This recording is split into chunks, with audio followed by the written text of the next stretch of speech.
Oke, kalau Mas Panggi Syarwi pemikirannya bagaimana nih soal reshuffle, Pak? Iya, pertama Bang Arif ya, Mbak Ratih, Mas Umam. Kalau saya melihat memang ada dua mazhab pandangan. Persepsi publik itu nggak bisa dibantah juga. Kalau saya mengatakan representasi persepsi publik, framing yang dibangun masyarakat itu kan ketika reshuffle dilakukan hari ini tuh DNA politiknya lebih menonjol dibanding DNA teknokratiknya, second kabinet atau profesionalitasnya gitu. Nah itu yang saya memahami tidak salah juga masyarakat mempersepsikan seperti itu karena memang selama ini meskipun apa yang disampaikan Mas Umam tadi bahwa apakah memungkinkan memang misalnya Kominfo-nya adalah Pak Budi Ari sebagai orang yang projo kemudian mengorkestra isu sesuai dengan selera mereka. Di sana kan ada ASN. ASN itu kan juga banyak blok-blok fragmentasi politiknya. Apakah mungkin bisa di-drive itu semua ASN untuk kepentingan isu-isu orkestra isu untuk kepentingan agenda pilpres atau elektoral? Itu kan menurut saya juga masih ada debatable di situ karena ini oke menteri tapi di bawah menteri itu kan banyak lagi kepentingan gitu yang kemudian apakah memungkinkan Budi Ari kita jawab aja tanggal sampai 20 Oktober besok. Apakah itu waktu yang membuktikan apakah Budi Ari memang akan bekerja sesuai dengan aroma-aroma politis atau bekerja betul-betul sesuai dengan kehendak Pak Jokowi, yaitu mengatasi masalah ini agar interconnectivity itu bisa selesai, agar BTS ini bisa selesai, itu yang menjadi target Pak Jokowi. Tapi jangan lupa juga tidak lagi menjadi bancakan kan begitu? Iya, tidak lagi menjadi. Tapi pada waktu yang sama kita tidak bisa juga menghakimi publik yang mengatakan bahwa Budi Ari adalah projo. Dan di situ mereka paling sering melakukan orkestra bagaimana menyerap aspirasi lewat musra misalnya, kemudian menyatakan dukungan projo prevensi. Yang deklarasi dukung Prabowo. Ya, gitu projo yang dipimpin Budi Ari. Kan musra itu kan menghimpun suara-suara dari daerah-daerah provinsi. Kemana arah dukungan intensitas musra. Nah, Budi Ari kecenderungan trennya kalau kita lihat memang lebih banyak kepada agenda itu gitu. Agenda kepentingan pilpres. Itu yang pertama. Yang kedua, yang ketiga soal gimmick dan waktu simbol. Pak Jokowi kan simbol. Reshuffle selama ini Mas Arief ya, itu kan Rabu ya. Tiba-tiba itu bisa Senin dan tidak ada wakil presiden. Nah ini kan luar biasa, nggak tahu wakil presiden. Intinya wakil presiden tidak hadir di istana. Nah bagaimana? Kenapa? Ada kegentingan apa sih? Ya itu yang kemudian menjadi menarik. Hanya berselang waktu jam, ya kan? Berselang waktu jam kemudian kan disampaikan oleh Pak Surya Paloh revolusi mental yang gagal total dan kurang dari 24 jam loh. Ya, itu kurang dari 24 jam revolusi mental yang gagal total dan ini menurut dia sangat sayang beribu sayang. Kita belum mendapatkan pemimpin yang kita harapkan. Itu hanya kalimat dari Surya Paloh. Pak Surya Paloh. Nah, kemudian kado terpahit di hari yang sama, jam yang bersama, ada kado terpahit. Kado terpahit itu adalah setiap posisi menteri itu kan adalah ada jabatan power sharing dari kerja keras partai. Itu darah-darahnya partai. Itu tidak ada hubungan kemudian janji politik. Meskipun itu prerogatif presiden loh ya. Ya, tetapi faktanya selama ini ketika Golkar tersandra kasus korupsi, Gerindra tersandra kasus korupsi, ada menteri PDIP tersandra korupsi. Dan menterinya itu kembali kepada partainya. Partai koalisi dari mana sumber menterinya.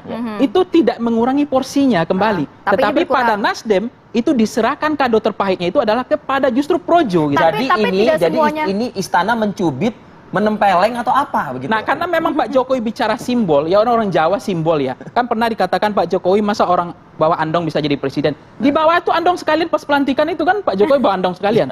Jadi karena memang budaya Jawa ini saya nggak tahu ya, tetapi ini kan bukan, memang sudah perangnya terbuka. Tetapi bagaimana Pak Jokowi memainkan peran Rabu pun tidak bisa dilakukannya karena hanya kepentingan menunjukkan bahwa ya saya memilih orang yang paling loyal, yang mau ikut tegak lurus dengan saya.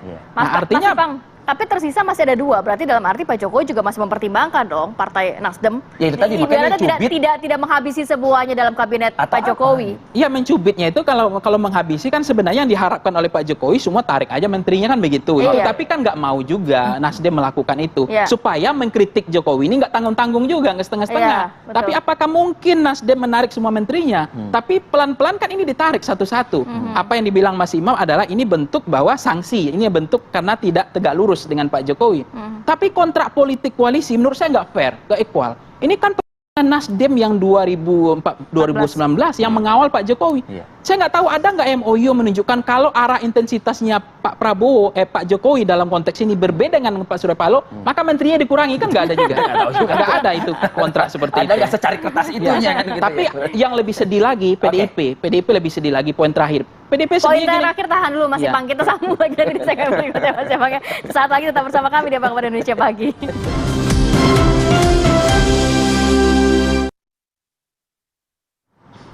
Ya, kembali lagi di Apa Kabar Indonesia Pagi. Mas Ipang nyambung lagi, tadi ada Poin 4. Poin 4 begitu ya. Untuk PDI Perjuangan. Untuk PDI Perjuangan terkait reshuffle kabinet kemarin. Ya, Seperti sebetulnya kan yang sangat angin segar lah yang Nah. harapkan PDIP kan adalah kader mereka gitu, Ya. ditambah bukan ke projo ya, yang meskipun memang alasan Pak Jokowi kan bisa saja projo itu non parpol sehingga diharapkan dia bisa konsen, bisa lebih fokus. Tapi Kalau orang partai non-parpol dianggap analisa tidak. di awal tadi kan ke Prabowo kan gitu loh. ibaratnya. Nah, Iya. itu analisanya memang kecenderungan linkage politiknya Nah. itu Budi Ari memang ke Pak Prabowo. Saya lihat, perhatikan rekam jejak diskusi atau media sosial beliau kan kelihatan betul, Betul. Iya. bahwa Prabowo banget kan. Nah, ini yang membuat agak-agak panas-panas dingin juga PDIP Iya. gitu. Jadi bahkan PDIP mengatakan jadi reshuffle kemarin ini akan kembali membangkitkan panas dingin hubungan Pak Jokowi ya, dengan Bu Bu Megawati. Mega lagi akan panas lagi karena saya lihat statement-statement kader PDIP juga tidak terlalu happy. Bahkan mereka mengatakan ada potensi bahwa ini akan digunakan untuk kepentingan elektoral, isu-isu 50-50, 50%. Ya. Tapi ada juga pendapat kader PDIP mengatakan ini akan bekerja sesuai dengan arahan Pak Jokowi, membenahi persoalan interconnectivity, persoalan BTS dan Komunismenya seterusnya. sendiri. Tapi DNA politiknya yang namanya Budi Ari itu tidak bisa dibantah. Nah, yang menjadi problem selama ini, PDIP kan selama ini betul-betul sudah berupaya yang terbaik gitu, mengawal, mendukung Pak Jokowi. Nah, sekarang justru menterinya itu nggak dapat gitu, Ya. nggak tambah lagi. Nah, justru dikasih ke Projo. Jadi Projo ini kan simbol bagi Pak Jokowi, ini adalah orang yang loyal. A kata kata Jokowi, A kata Budi Ari. Merah kata Samina Jokowi, Watona begitu ya. merah kata Budi Ari kan begitu. Nah, dia ingin menyampaikan pesan bahwa dalam politik tidak boleh ada loyalitas ganda. Saya akan memberikan yang terbaik, saya nggak peduli mau dia kader partai mau tidak, tapi kalau dia loyal sama saya masih punya agenda keberlanjutan, saya ada agenda Walaupun keberlanjutan. resikonya akan panas dingin dengan Ibu Mega Iya, bisa. dua partai sekarang udah mulai panas dingin kan? Di Nasdemnya udah pasti panas betul, di PDIP-nya udah panas dingin lagi. Karena ini Budi Ari kecenderungan preferensi politiknya itu lebih kepada Pak Prabowo, bukan ke Mas Ganjar. Oke. Nah, sementara deklarasi PDIP clear bahwa mereka strike tiket voting mendukung Ganjar Pranowo. Mas Ganjar gitu. Tapi sinyalemen tadi itu, lu kalau mau setia benar-benar gitu, loyal benar-benar gitu kan. Jangan cuma loyal sampai 2024 habis itu udah lain. kan begitu. Anda gimana ngelihatnya? Soal ini, Mas Umam. Iya, memang panas terkait dingin dengan ini, konteks, panas dingin. ya panas dingin hubungan antara Pak Jokowi dengan Bu Mega itu sebenarnya sinyalemen lama. Mencoba untuk ditutupi, tapi kemudian semakin ke sini itu semakin terbuka. Dan kemudian kalau misal kemudian kita menempatkan bagaimana Bang Budi Ari ditempatkan di situ, tentu ada kemudian reaksi yang cukup negatif dari teman-teman di PDIP, dan itu kemudian mencoba ditutup. Makanya kemudian ada sejumlah informasi, konon kabarnya sudah dilaporkan kepada Bu Mega beberapa jam sebelum pelantikan dan lain sebagainya.